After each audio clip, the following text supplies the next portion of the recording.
एक दिन पत्नी ने पति से कहा कि आप मुझे मेरी ऐसी 6 कमियों की सूची बना कर दें, जिन्हें सुधारने के बाद मैं एक बेहतर पत्नी बन जाऊं। पति ये सुनकर हैरान रह गया और असमंजस की स्थिति में पड़ गया। उसने सोचा कि मैं बड़ी आसानी से उसे 6 ऐसी बातों की सूची थमा सकता हूँ जिनमें सुधार की ज़रूरत है, लेकिन फिर वो भी ऐसी 60 बातों की सूची मुझे थमा सकती है जिसमें मुझे सुधार की ज़रूरत है।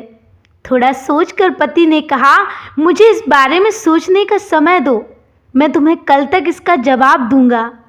पति अगली सुबह जल्दी ऑफिस चला गया। उसने ऑफिस पहुंचते ही फूल वाले को फ़ोन करके अपनी पत्नी के लिए 6 गुलाबों का तोहफा भिजवाने के लिए कहा, जिसके साथ एक चिट्ठी भी उसने लिखकर भेजी। पत्नी को तोहफा मिला। उसने देखा, वो बहुत खुश हुई। फिर उसने वो चिट्ठी पढ़ी जिसमें लिखा था, मुझे तुम्हारी 6 कमियां नहीं मालूम, लेकिन तुम जैसी भी हो मुझे बहुत अच्छी लगती हो और तुम दुनिया की सबसे अच्छी पत्नी हो, इसलिए मुझे तुम में कोई कमी नहीं लगती। शाम को जब पति ऑफिस से घर लौटा तो देखा कि उसकी पत्नी दरवाजे पर खड़ी उसका इंतजार कर रही थी। उसकी आंखों में आंसू भरे हुए थे। ये कहने की भी ज़रूरत नहीं थी कि उनके जीवन की मिठास और बढ़ गई थी।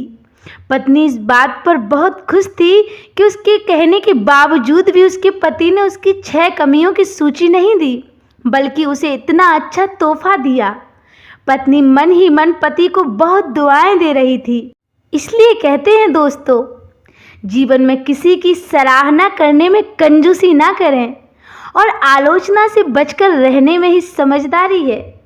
जिंदगी का ये हुनर भी आजमाना चाहिए। जंग अगर अपनों से हो तो हार जाना चाहिए। आशा करती हूँ आपको ये कहानी पसंद आई होगी। अगर आपको मेरी कहानी अच्छी लगे तो लाइक करें, कमेंट करें और शेयर कर दें।